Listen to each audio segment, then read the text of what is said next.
We have developed speed, but we have shut ourselves in. Machinery that gives abundance has left us in want. We think too much and feel too little. More than machinery, we need humanity. We know the air is unfit to breathe and our food is unfit to eat. As if that's the way it's supposed to be. We know things are bad, worse than bad. They're crazy. Silence! The great and powerful Oz knows why you have come.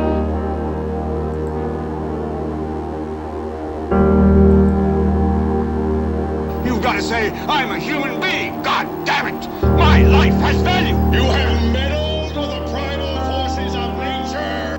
Don't give yourselves to brutes, men who despise you, enslave you, who regiment your lives, tell you what to do, what to think, or what to feel, who drill you, diet you, treat you like cattle, use you as cannon fodder. Don't give yourselves to these unnatural men with machine minds and machine hearts.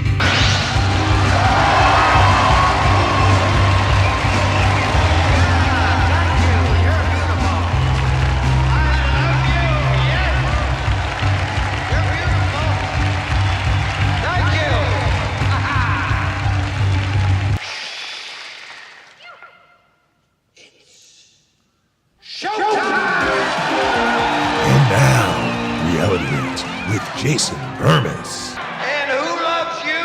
And who do you love? Hey everybody, Jason Bermas here, and I'm just asking questions.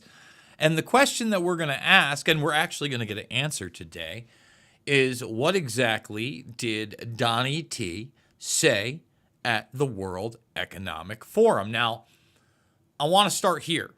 I want to start at numero uno.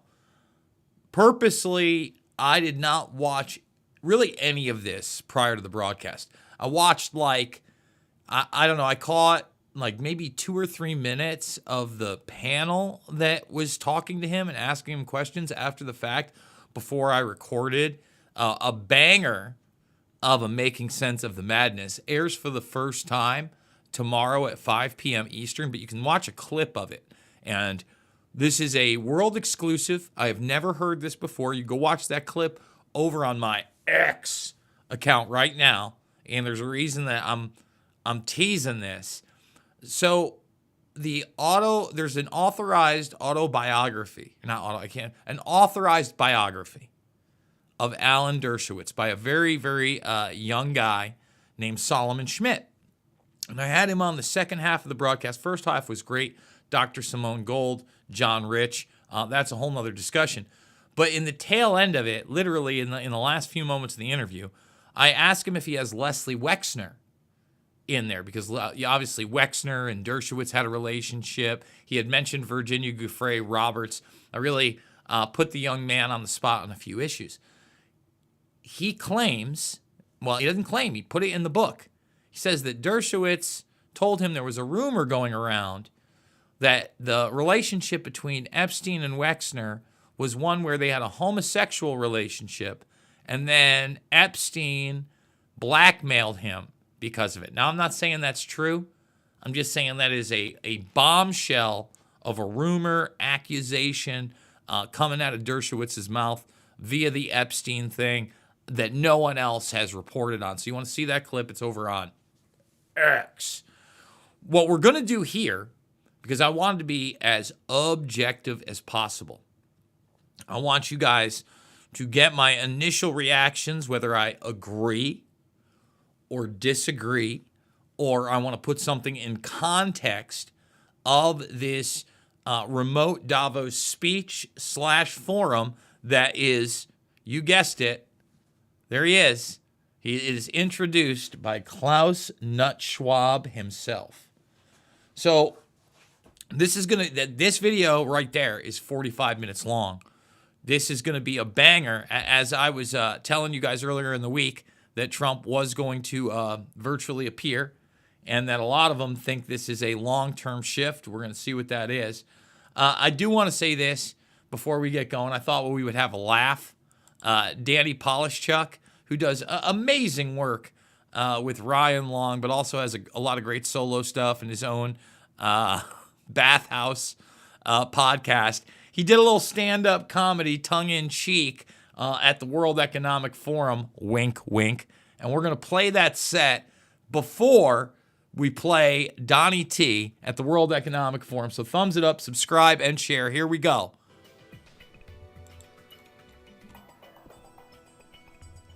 Hey, what's up, everybody? My name is Danny Polishchuk, and I'm going to be your host for this evening's Crystal Awards here at the World Economic Forum in Davos, Switzerland.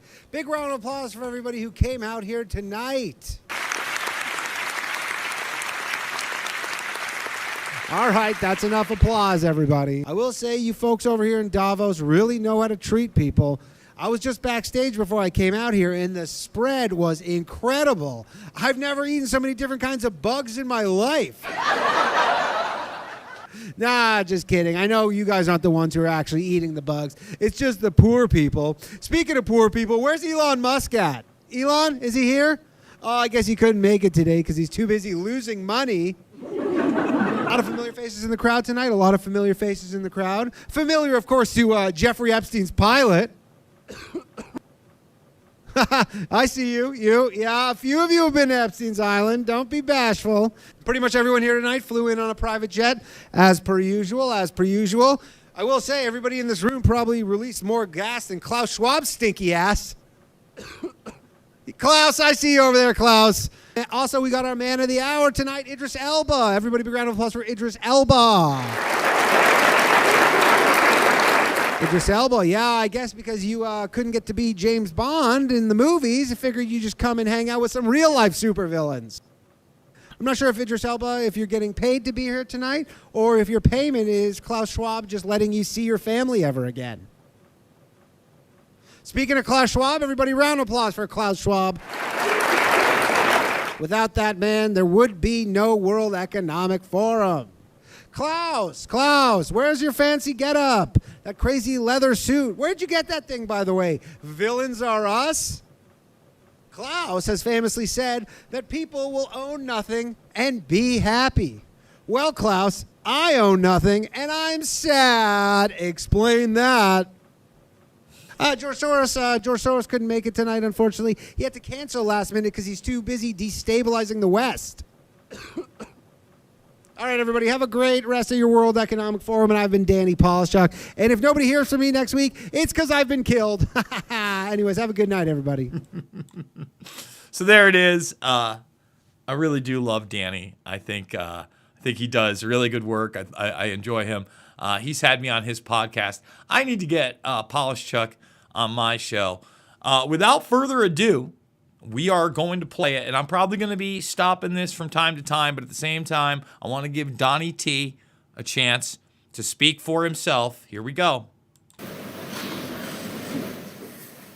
Hello. What great honor. What great honor and pleasure to welcome you back to the Davos community. Just 4 days into your new mandate, we highly appreciate your presence with us today. We wish you all the best as you take on your critical work ahead. The global challenges we face today are monumental. The importance of American leadership and your personal leadership in this regard is fundamental and paramount. We are here to hear your vision and policies related to revitalizing the economy and addressing the global challenges. As you might expect, Mr. President, your return to office and your forthcoming policies have been at the focus of our discussions this week. The discussions among 3,000 political and business leaders from over 130 countries who came together here in Davos. We look forward to hearing first from you and then to the follow-up discussion with business leaders moderated by my colleague Børge Brende. Ladies and gentlemen, the President of the United States, Donald J. Trump. So I'm just going to stop it there. We're going to start it up with the nut Schwab himself in his intro. Numero uno, we've already seen a slight narrative-driven bending of the knee. The acknowledgement that his successful re-election and now inauguration and now, 72 hours into this bad boy, a little bit more. It's already sent shockwaves through the international community. That's not me going one way or the other, okay? Because, again, I think there's a lot of criticism, especially when we saw the Larry Ellison stuff, right? It seems to be an extension of Cancer Moonshot with this Stargate project. Guys, I'm not being naive. At the same time, let's start with the fact that I'm actually glad that Donald Trump did not leave the country to go do this. Had this been like a year in, I probably would have wanted him to look at these people face to face. But there is so much that needs to be done. He's actually going to go to North Carolina, go to LA. I hope that he also goes to Hawaii in short order. The next thing is, obviously Biden was a dementia patient, but there is no way that Biden at any moment, even with a padded type panel, would have done something like this. Okay, but there would have been no reason for it because, once again, you're talking about an extension of the establishment and them pretty much knowing that Biden is just going to sign off on whatever because he's not running anything. And again, love him or hate him, Trump is trying to run things. So with that being said, I'm going to pull back and we're going to get to Donnie T.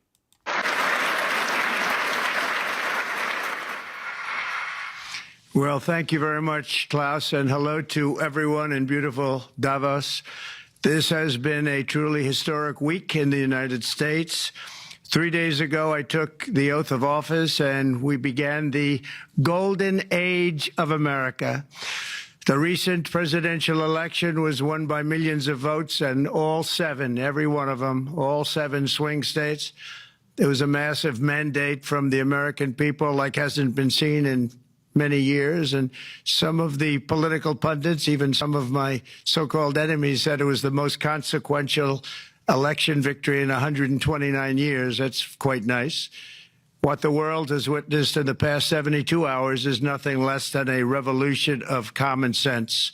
Our country will soon be stronger, wealthier, and more united than ever before, and the entire planet will be more peaceful and prosperous as a result of this incredible momentum and what we're doing and going to do. My administration is acting with unprecedented speed to fix the disasters we've inherited from a totally inept group of people and to solve every single crisis facing our country. This begins with confronting the economic chaos caused by the failed policies of the last administration. Over the past 4 years, our government racked up $8 trillion in wasteful deficit spending and inflicted nation-wrecking energy restrictions, crippling regulations, and hidden taxes like never before. The result is the worst inflation crisis in modern history and sky-high interest rates for our citizens and even throughout the world. Food prices and the price of almost every other thing known to mankind went through the roof. President Biden totally lost control of what was going on in our country, but in particular with our high inflation economy and at our border. I'm going to pause it there. I'm going to make it short. The thing that is not acknowledged about inflation that he'll never acknowledge, and again, this is a problem. I mean, don't get me wrong. All these policies the last 4 years, horrible, is the fact that you had an authoritarian mandate to put an influx of currency, liquid currency, into the populace and print it out of nowhere during the COVID 1984 nightmare. You have to remember, during that time period early on, they shut down Wall Street several times and colluded together, all right, how to do this. And I know people love those stimulus checks. A lot of people got real lazy and they didn't care. Ruined a lot of small businesses that worked hard, right?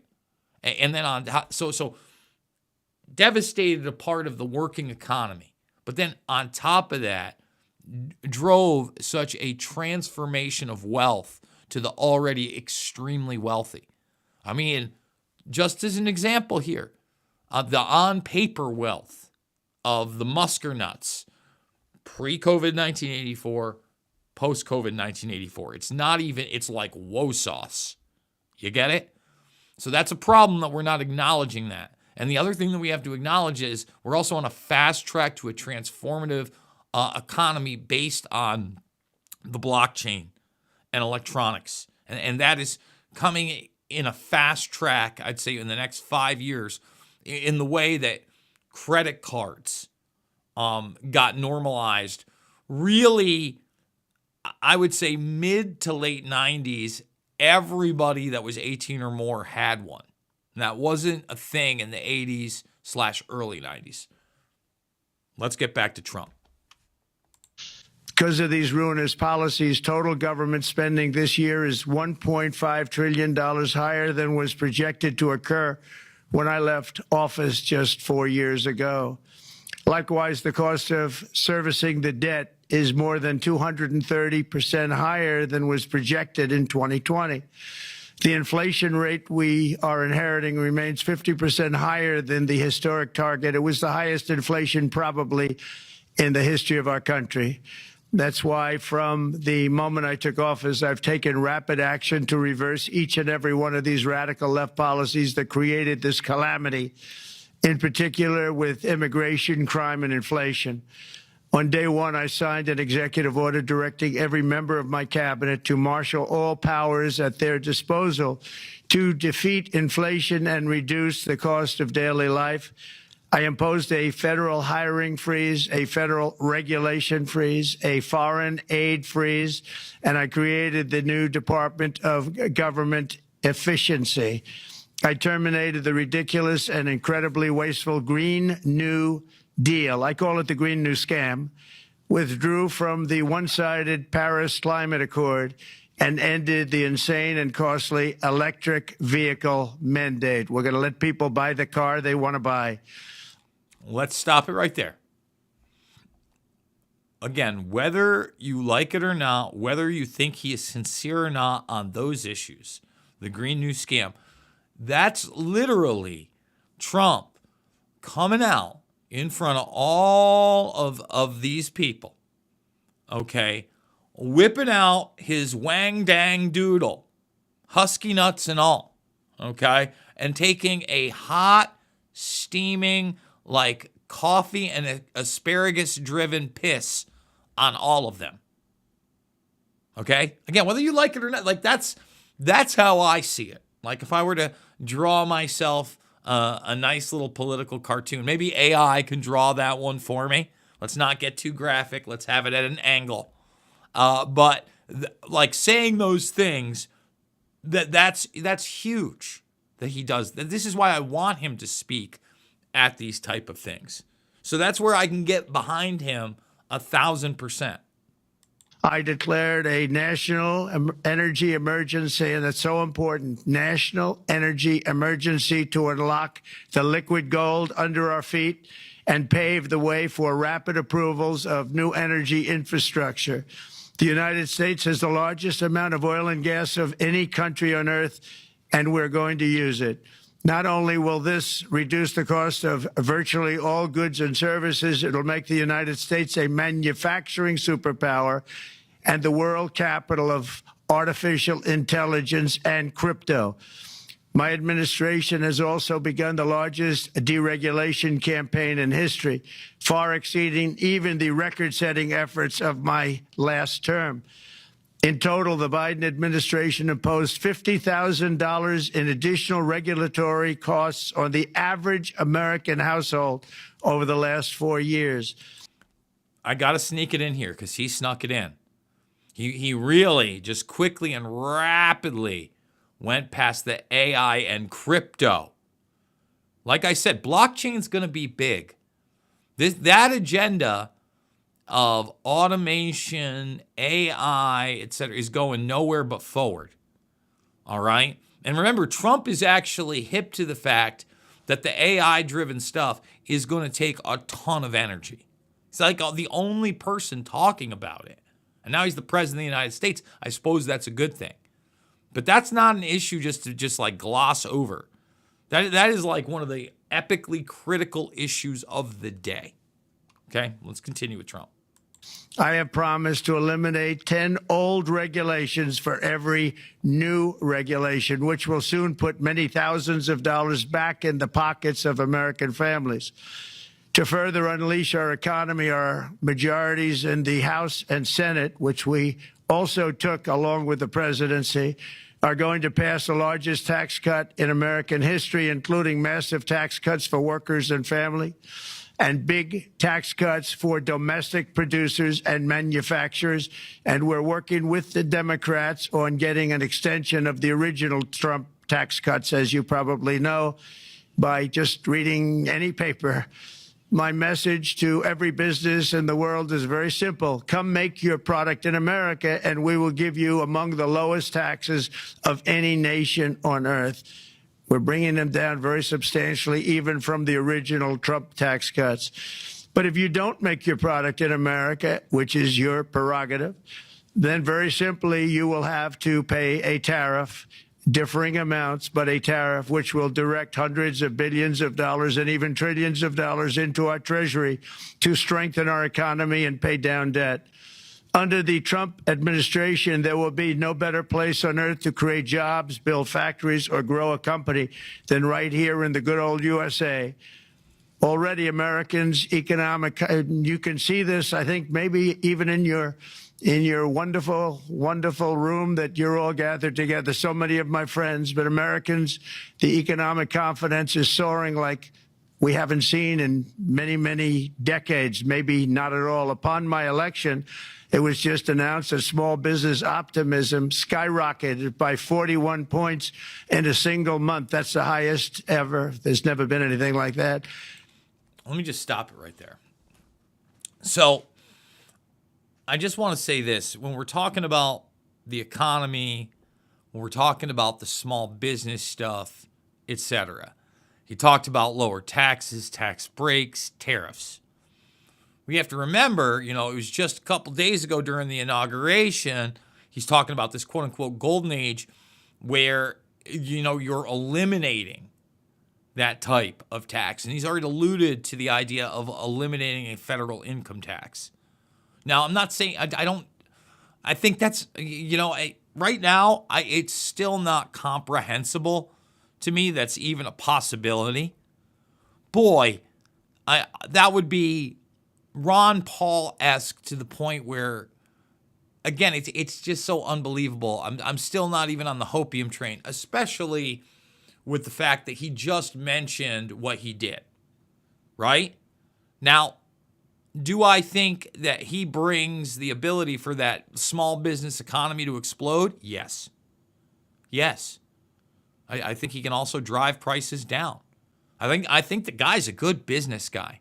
He doesn't just talk the talk. He does walk the walk in that regard. Love him or hate him. He cuts deals. SoftBank has announced between a $100 and $200 billion investment in the U.S. economy because of the election result. And just 2 days ago, Oracle, SoftBank, and OpenAI announced a $500 billion investment in AI infrastructure. Other companies likewise have announced billions and billions and billions, adding up to trillions of investment in America, in the United States. And it's also reported today in the papers that Saudi Arabia will be investing at least $600 billion in America. But I'll be asking the Crown Prince, who's a fantastic guy, to round it out to around $1 trillion. I think they'll do that because we've been very good to them. And I'm also going to ask Saudi Arabia and OPEC to bring down the cost of oil. You got to bring it down. Let me just start right here. Again, like when I was talking about he's a deal maker, I watched that 100 billion, 200 billion conversation. We did commentary about it. All right. he got the 100 billion. The guy's super excited. He keeps putting him on the spot in front of everybody. And we're going to get there, and we're going to get there.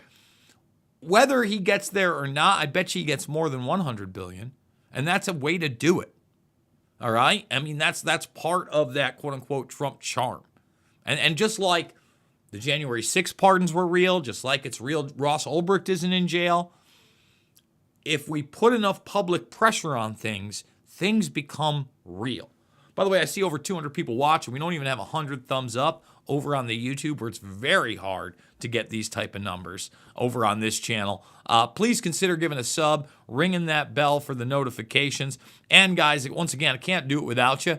The links down below, the Buy Me a Coffee, the PayPal, etc. Remember, all the documentary films are free. I want you to share the info as well. Watch the show on Patriot.tv. But $5, $10, $15, it absolutely means the world to me. Let's get back to Trump at Davos. Which, frankly, I'm surprised they didn't do before the election. That didn't show a lot of love by them not doing it. I was a little surprised by that. If the price came down, the Russia-Ukraine war would end immediately. Right now, the price is high enough that that war will continue. You got to bring down the oil price. You got to end that war. They should have done it long ago. They're very responsible, actually, to a certain extent, for what's taking place. Millions of lives are being lost.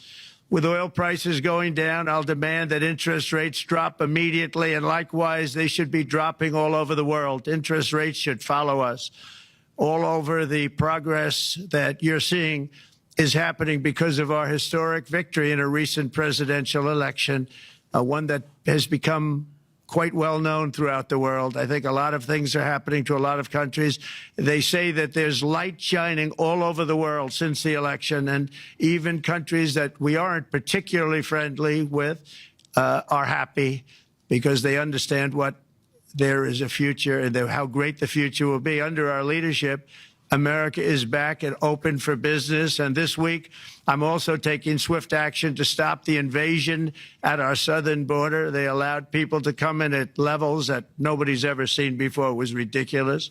I decided and declared to do, and very, very importantly, a national emergency on our border, immediately halted all entry of illegal border crossers, of which there were many, and began promptly returning the illegal trespassers back to the place from which they came.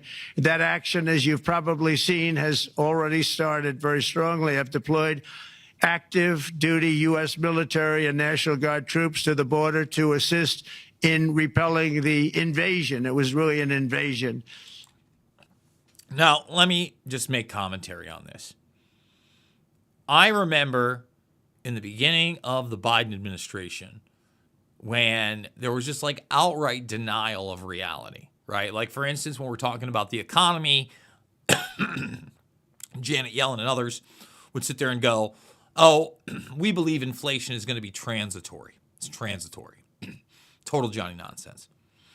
Now, when you talked about the illegal thing, you know, they denied that they were letting people in and processing them. People didn't understand that there was an app. People really did not believe the fact that they were being flown across the country. Okay? Now, again, this is a real thing that really was happening. I remember, it's probably a year and a half, 2 years ago now, being at the connecting point from, I was in Tulare, California, and then I was in Phoenix, Arizona, on my way to Chicago, because this is the one time. Usually I fly out of Moline, but I flew out of Chicago, which is a couple hours away, and my flight got delayed and had a ton of, I have pictures, it's on my phone, ton of illegals with their little packages, one like little hipster dude, Wrangler guy, and the lady's just like, yeah, this is happening all the time. And then when I got to Chicago airport, obviously those people on the plane, but there were a slew of other people, and this is late night, just sitting there waiting for some type of transportation after the fact to be processed, or waiting for their next flight to be flown somewhere else in the country. This is insane. Now, I've often discussed, and I still contend, we should not have the Department of Homeland Security, right? All these bureaucracies are totally and completely insane. That doesn't mean that we didn't have border security beforehand. At the same time, I think that Kristi Noem obviously is on board with this entire program. A lot of people are familiar with Tom Holman. The border's closed again, at least in the sense that the app's done, the free rides are done. ABC News was running like a program telling you how to beat the system and not do this. So let's continue with Donald Trump. We will not allow our territory to be violated. After 4 long years, the United States is strong and sovereign and a beautiful nation. Once again, it's a strong, sovereign nation. In addition, I'm pleased to report that America is also a free nation once again. On day one, I signed an executive order to stop all government censorship. No longer will our government label the speech of our own citizens as misinformation or disinformation, which are the favorite words of censors and those who wish to stop the free exchange of ideas and, frankly, progress. We have saved free speech in America, and we've saved it strongly. With another historic executive order this week, I also ended the weaponization of law enforcement against the American people. And let me, before we get to that, I'm not sure what this executive order means. Okay? Because, there's always that stupid private company argument. Now, today, I didn't reapply for monetization on YouTube yet. What I did reapply for is an AdSense account, which you need before you can reapply for monetization. Okay? I looked to see if I still had an AdSense account or it was terminated along with my YouTube monetization. Just so everybody knows, that happened. I terminated the AdSense account. I'd probably been demonetized maybe a little bit before that. January 31st of 2019. I've been demonetized on this platform for almost 6 years, over half a decade. So if we're going free speech, am I getting monetized again? And you know what? I want to show this really quick. Let's see if I can find it. I probably can. Okay. Oh, it might be with Donnie T. Might just be with Donnie T. Let's see. Let's see if it's on a Donnie T tab. It's not on a Donnie T tab. So that's interesting. Maybe I X'd it out. I wish I had not. But essentially it says that I was on controversial topics. Let me see. See if we can bring it right up. We might do it live. You know what? I haven't hit that button in a while. We'll do it live. Okay. We'll do it live. Fuck it. Do it live. I'll write it and we'll do it live. All right. Yeah, see it? That's fun. So, yes, here it is. This is great. I'm glad we did this. Glad we did. So just to talk about, okay, what's free speech? What's that even mean? All right. Nowhere here does it even say disinformation, misinformation, malinformation is the reason that I'm not allowed to monetize on YouTube. All right. So your channel wasn't accepted. Now, I'm going to get the chance for the reapply. But it says harmful content that focuses on controversial issues and that is harmful to viewers. What does that mean? Oh, you're talking about stuff we don't like you talking about, and that hurts people. That says nothing on the relevance of the material and the truthfulness of my content. That's wild sauce. So look, our country hasn't acknowledged signature reduction. That's a big thing that needs to be dealt with. I like what he said there. We'll see it in practice, right? You can't be having these shadow bans. You got to have an actual meritocracy. He's talked about meritocracies before. All of, especially or we have to repeal the idea, section I believe it's 203, that they can't be sued because obviously they're acting as editors with their algorithms. All right, let's continue on with Donald Trump. Get that thumbs up, everybody. Let's get to 150 thumbs up. Help me out here.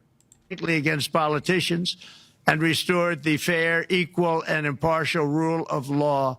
My administration has taken action to abolish all discriminatory diversity, equity, and inclusion nonsense. And these are policies that were absolute nonsense throughout the government and the private sector. with the recent yet somewhat unexpected great Supreme Court decision just made, America will once again become a merit-based country. You have to hear that word, merit-based country. And I've made it official, an official policy of the United States, that there are only two genders, male and female. And we will have no men participating in women's sports, and transgender operations, which became the rage, will occur very rarely. So let's just stop it right there. First of all, you notice we just said merit-based, right? And we were just he just used that word. Well, again, we're going to have a merit-based society, and we'll get into the trans issue in a moment. Then what I just discussed has to be put into place. Now, we're going to do this in real time. We like doing things in real time. So let's see. You get to see right here my actual. I've had some cold hands and feet lately, especially as cold as it's been in Iowa. So let's type it in here. Let's type in World Economic Forum and gender identity. Just that, right? The World Economic Forum is big time. There it is right there. The LGBTI inclusion and the World Economic Forum strategies. I mean, look, there's frameworks. I mean, guys, job creation, Latin America. We've gone hardcore into this. Just like the World Economic Forum is very much not just into the gender identity issue, but the metaverse as well. Anything to disassociate you from your biology and your reality, okay? So once again, there's an uphill battle there, sir. So let's keep going, Trump. Finally, as we restore common sense in America, we're moving quickly to bring back strength and peace and stability abroad. I'm also going to ask all NATO nations to increase defense spending to 5% of GDP, which is what it should have been years ago. It was only at 2%, and most nations didn't pay until I came along. I insisted that they pay, and they did, because the United States was really paying the difference at that time, and it was unfair to the United States. But many, many things have been unfair for many years to the United States. Before even taking office, my team negotiated a ceasefire agreement in the Middle East, which wouldn't have happened without us, as I think most of the people in the room know. Earlier this week, the hostages began to return to their families. They are returning, and it's a beautiful sight, and they'll be coming in more and more. They started coming back on Sunday. Our efforts to secure a peace settlement between Russia and Ukraine are now hopefully underway. It's so important to get that done. That is an absolute killing field. Millions of soldiers are being killed. Nobody's seen anything like it since World War II. They're laying dead all over the flat fields. It's a flat field farmland, and there's millions of Russians and millions of Ukrainians. Nobody's seen anything like it since World War II. It's time to end it. And here in America, we have big events coming up. Let me just stop it right there. Happy about the ceasefire. I hope that there is a real peaceful framework, and we can at least it already seems like that conflict is somewhat de-escalated now. We'll see how far that goes. Again, hold these people accountable. I'm going to be watching for it. He's also about to discuss wanting to meet with Putin and just get this whole thing done. And I've said it before. He should shock the world. He should force a 3-way meeting with Volodymyr Zelensky, Vladimir Putin, and himself, their associates. Like I said, meet for however long it takes, 3, 4, 5 hours, then come out and do a joint press conference between everybody with the framework on how to end this damn thing. That's huge. I'm not saying that's going to happen, but boy, that would really make some people upset. Next year, we have the 250th anniversary of America's founding. I'm so honored to be president during that. That's been a big event. They've been talking about it for 10 years. We also have the World Cup, and I understand Gianni's in the room. Infantino, he was very instrumental in helping us get it. He's there with you someplace, I think. and I want to thank him for that. And then we have the Olympics coming up, which I was instrumental in getting also in my first term. And who would have known that by skipping a term, I would get the Olympics? I was upset. I said, you know, I got the Olympics to come and I won't be president. But it turned out through a stroke of luck, or whatever you might call it, that I'm going to be president during the World Cup and the Olympics and the 250th anniversary. So that's going to be 3 big events. And we've accomplished more in less than 4 days. We have really been working 4 days than other administrations have accomplished in 4 years. And we're just getting started. It's really an amazing thing to see. And the spirit and the light over our country has been incredible. Under the last administration, our nation has suffered greatly, but we're going to bring it back and make it greater, bigger, stronger, better than ever before. I want to thank everybody for being with you. I would have been there myself, except the inauguration was 2 days ago. I thought it might be a little bit quick to make it the first stop, but we'll get there one day. We hope to get there. But I do appreciate, I heard the audience is fantastic, and many of my friends are in the audience, and I will be taking questions now from some very distinguished people. Thank you all very much. So let's stop it right there. Pretty short for Trump, right? You're talking about 15 minutes. It's a guy, inauguration night, went well over an hour. The questions now go on for the next half hour. I'm not sure whether or not I got to pick my niece up. I texted her from school. If I don't, we'll watch the whole thing. If I do, we're going to get as far as we can. So let's continue on with again, I like this type of open forum. Let's see what the World Economic Forum has to directly say to Trump and ask him and how he responds. Thank you. Thank you very much, Mr. President, for that very powerful speech. And I think you could hear the applause all the way from Davos to the White House. But next year it will be even better, because then you can get the applause here in Davos. So we wish you welcome to our village next year. We hope to see you. Thank you very much.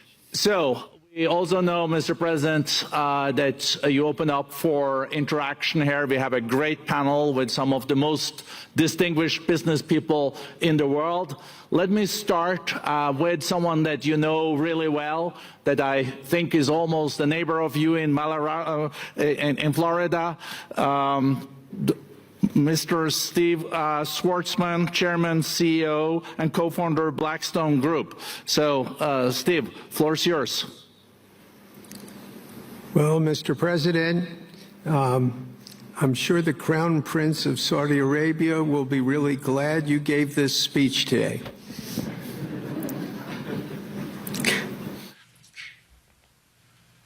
So for those that don't get that gag, he announced that he expects $1 trillion from Saudi Arabia, which is interesting. Again, that's kind of out of nowhere. Blackstone is not BlackRock, but Blackstone is another obviously very powerful and influential economic group that is here at the WEF. You've had the busiest 4 days that anybody can imagine, and congratulations for that. My question is about some of the things I've observed here at Davos. It's a terrific forum. I've met lots of people, as usual. I think I've been here 30 years.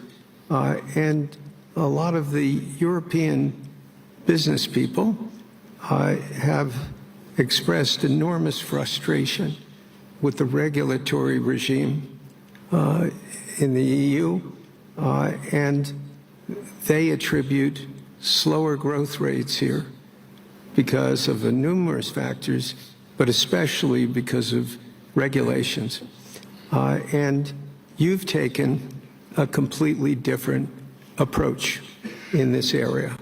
And if you could explain the theory of what you're doing, how you're going to do it, and what you expect the outcome to be, I'd appreciate it. Well, thank you very much. And congratulations, Steve. You're a friend of mine, but on a great career. You have had an amazing career and it continues. I just want to congratulate you. You're very inspirational to a lot of people.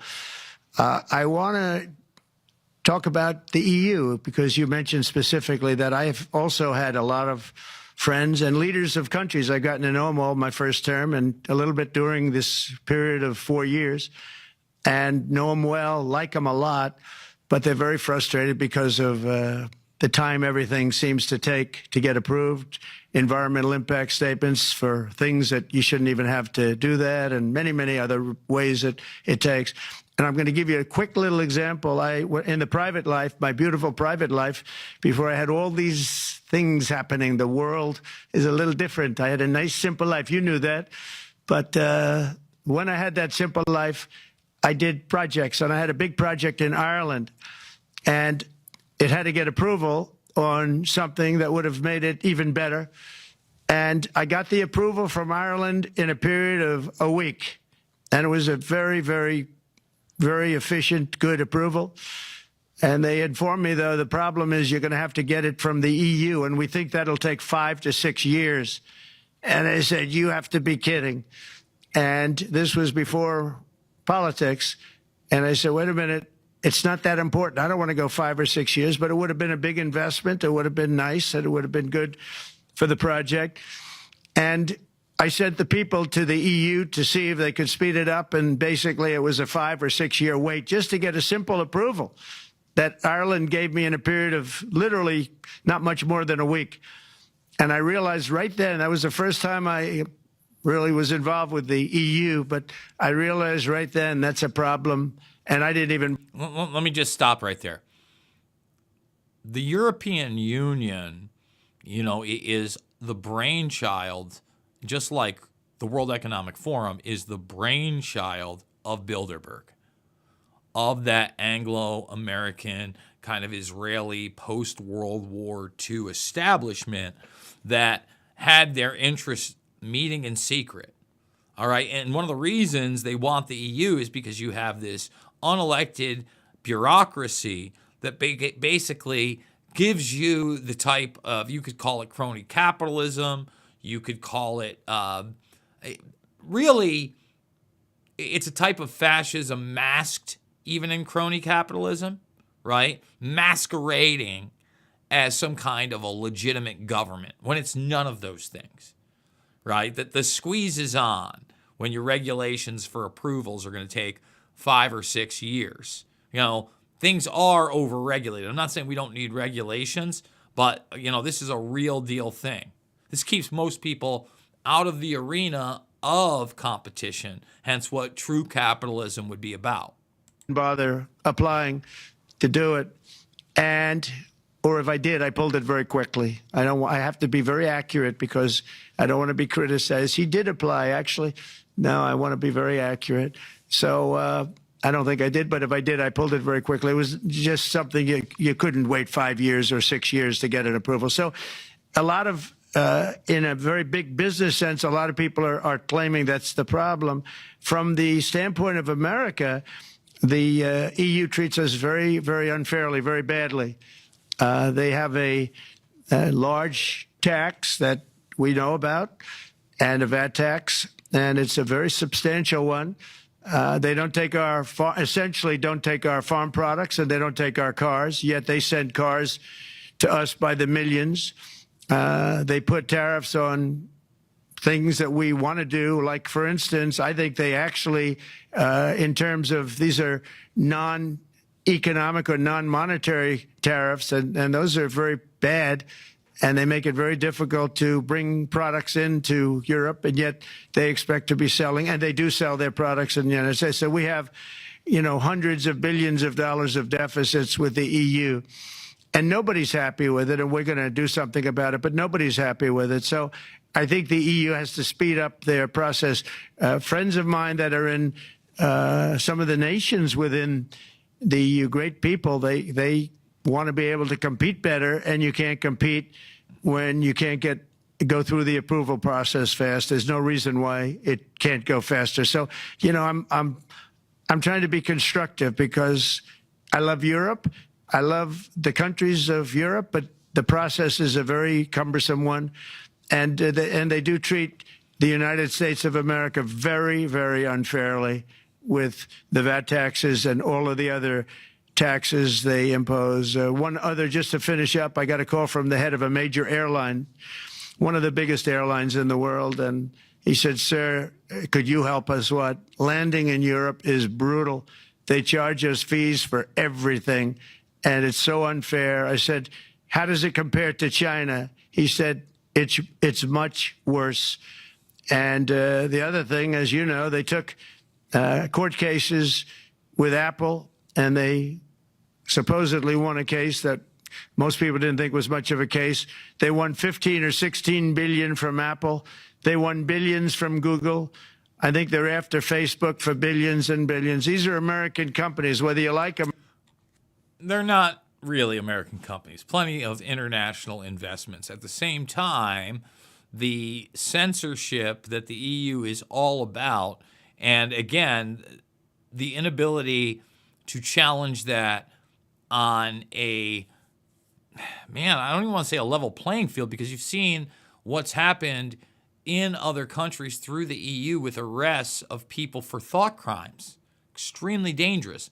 And I'm not trying to lionize Elon Musk or aggrandize him, but even those base level cases are extremely dangerous.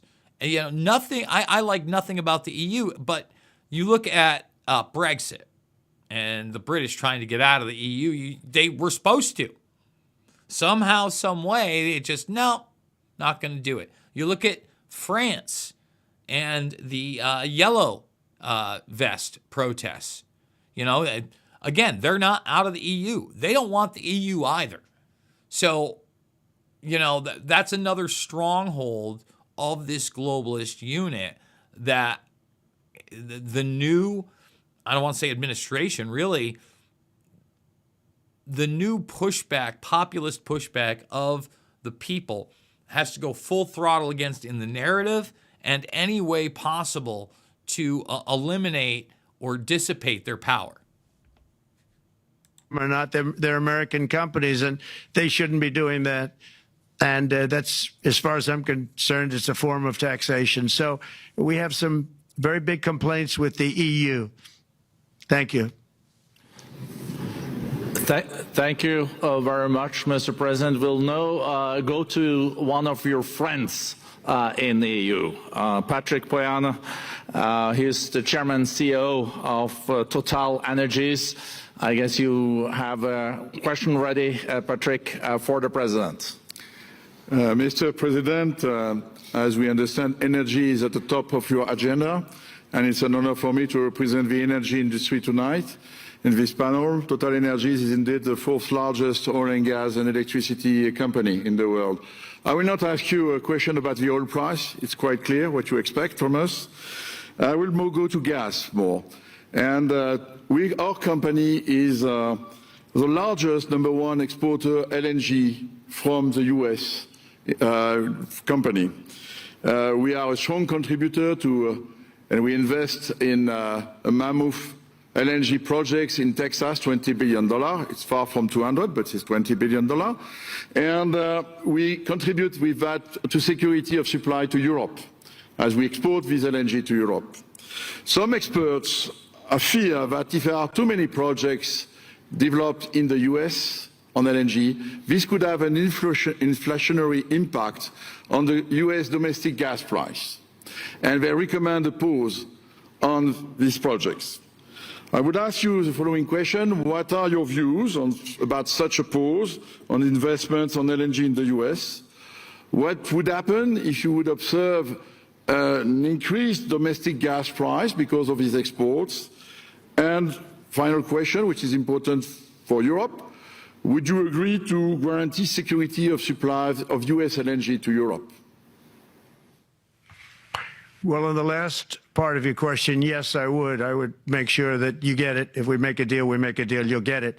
Because a lot of people do have that problem. They make a deal and then it can't get supplied because of war-type problems and other problems. So we would absolutely do that. LNG is very interesting because when I took office for the first term, one of the first things I looked at was there were two very massive plants in Louisiana, a state that has been very good to me, won it by many, many points. And I felt strongly indebted to it, actually. And they said there are two plants that have been under environmental consideration for more than 10 years. And they were costing, as you say, you know how expensive those plants are, but they were costing like 12 billion and I think 14 or 15 billion, but they couldn't get their permits. They were in review for years, many, many years, like a decade or more. And I said, so ridiculous. I know so much about that because in the construction industry, I had to go through it too, but I got good at it after a while. But I saw the projects, and you're talking about a total investment of 25 to $30 billion, and it looked like it was going to end. They couldn't get their permits, and I got them done in less than a week. It was done, completed. In fact, when they called them to announce that it was done, the countries, largely countries, Japan was involved and another country and some very big investors, they couldn't believe it. They actually couldn't believe it. And I said, just do yourself one favor. Don't pay any consultants, because the only one that got it done was me. I got it done because it was the right thing to do for the U.S. and for the world, but the consultants had nothing to do with it. You know, the consultants go in and they say, give us millions of dollars because Trump did it. Nobody called me about it. I just heard it was a problem for years. And I got it done because it was the right thing to do for the U.S. and the right thing to do for beyond. It had to do with energy, very important. So I think it's very important. I think I disagree with one. I think the more that you do, the lower the price is going to go. And what I'd like to see is rapid approvals. We're going to give very rapid approvals in the United States, like with the AI plants, talking to many people want to build them. That's going to be a very big thing. Let me just stop right there. Again, he just slips it in there. The AI plants.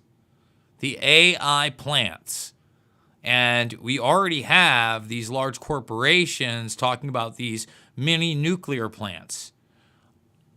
From what I've seen, I know that there are some people that warn me, no, we don't want to go back to nuclear, et cetera, et cetera. These, what are they now, third, fourth, maybe even fifth generation nuclear plants are not even the same type of thing that were built in the 70s and the 80s largely, right? It's a totally different thing. We have to remember we have modular nuclear power for submarines and other military equipment. Now, I understand that a lot of this has been classified probably overly so, okay? But they're going to utilize this technology for artificial intelligence and themselves.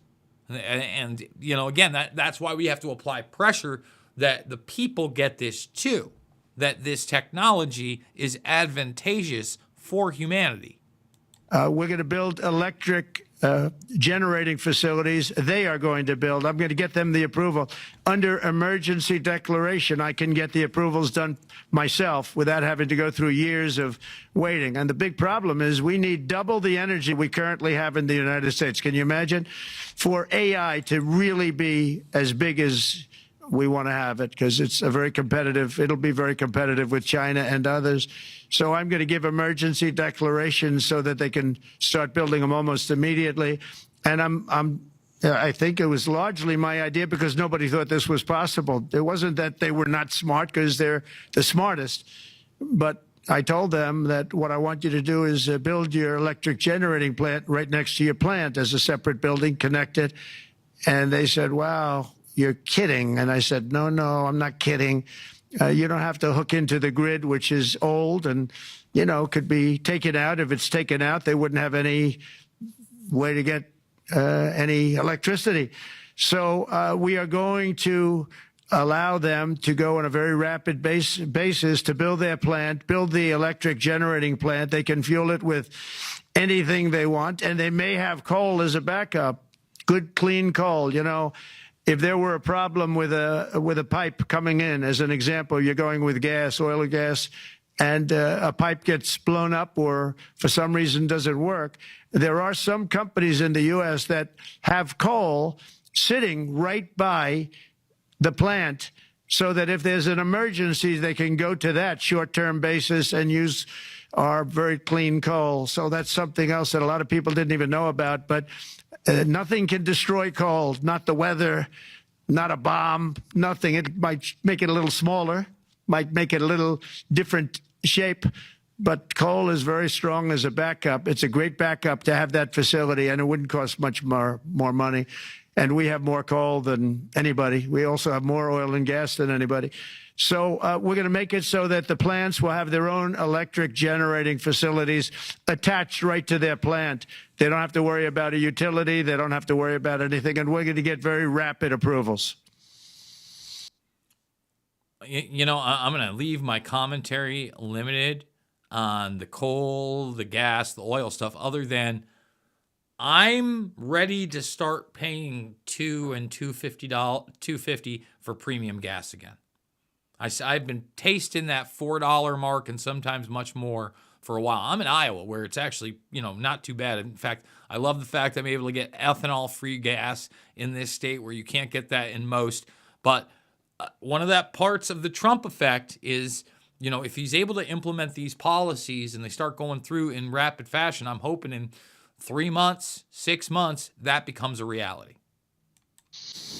Thank you. Thank you so much, Mr. President. We'll now go to another CEO that you know very well, Brian Moynihan, the CEO and chair of Bank of America. Good afternoon, Mr. President, and congratulations, and obviously an eventful week for you and your family. If you remember, 5 years ago, you came here and we walked among 150 CEOs from all over the world, and you engaged with them about your policies and your procedures. This year, you're not here, and yet this week was eventful from the orders that you mentioned earlier, literally a wave of orders coming out on immigration, on trade, and many other matters.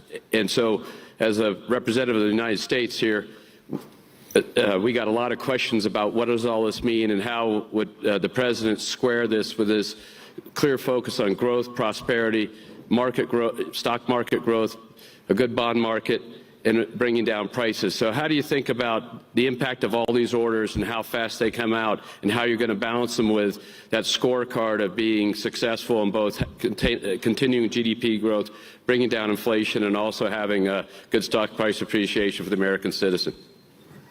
Well, I think it's going to actually bring down inflation. It's going to bring up jobs. We're going to have a lot of jobs. We're going to have a lot of companies moving in. You know, Brian, we're at 21%. It was at 40%, and I got it down to 21%, the corporate tax. And it was actually, if you look at state and city, it was in many cases much higher than 40%. I got it down to 21%. And now we're going to bring it down from 21 to 15% if, there's a big if you make your product in the U.S. So we're going to have the lowest, just about the lowest rate. It'll be, the 21 is on the low side worldwide. The 15 is about as low as it gets.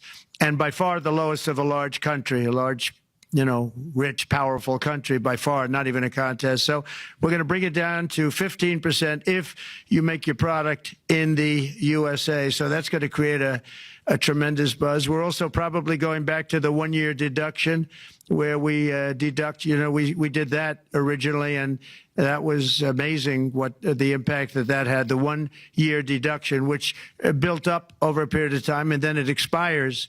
But we're going to go back to that when we do the renewal of the Trump tax plan. We have to get Democrats to approve it. But, you know, if the Democrats didn't approve it, I don't know how they can survive with about a 45% tax increase, because that's what it would be. And so I think they're going to be. We've been working along with them pretty well. I think it's very hard for a political group to say, let's charge people 45% more. So I think we're in good shape, but we're actually doing a reduction for business and small businesses where you're going to bring it down to 15%, which is really something. And by the way, speaking of you, and you've done a fantastic job, but I hope you start opening your bank to conservatives, because many conservatives complain that the banks are not allowing them to do business within the bank, and that included a place called Bank of America. They don't take conservative business. And I don't know if the regulators mandated that because of Biden or what, but you and Jamie and everybody, I hope you're going to open your banks to conservatives, because what you're doing is wrong. Number one, glad he said that. Number two, I'm so sick of this conservative, liberal thing. Yes, conservatives were debanked, but really anybody that was anti-establishment, narrative, and effective, they've been debanked too. Same thing with platforms like PayPal, etc.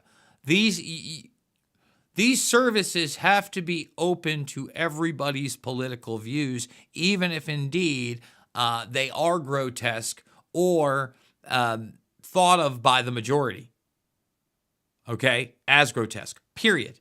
Speech you don't like has to continue to be protected. You know, banking cannot be involved in that, okay? Criminal activity, that's another thing, but banks love cartel and drug dealer money. They love it. Love it. Can't get enough of that wonderful stuff. Let's continue. Mr. President, I'll say that your friend Gianni said hello, told me to tell you hello, and we look forward to sponsoring the World Cup when it comes, both this summer for the club and next year. So thank you for getting that for the United States. Thank you very much, Brian. Thank you, Mr. President. We'll now go to Anna Butin. She's the executive chairman of Banco Santander, one of the big European banks, and also in the U.S. So, Anna. Mr. President, congratulations on a historic victory. I believe you don't know me as well as my fellow panelists, so a few words. Santander is one of the largest banks in the world by number of customers, 170 million. That's more than my friend Brian or my friend Jamie have. And those... They fixed the regulation. That's coming, that's coming. That was cheeky.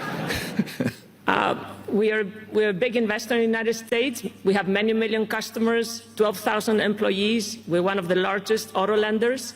And we recently launched a fully digital bank called Open Bank. We strongly believe banks have a pivotal role in the economy, and we can accelerate growth and help many more customers. That's what we're doing in the United States.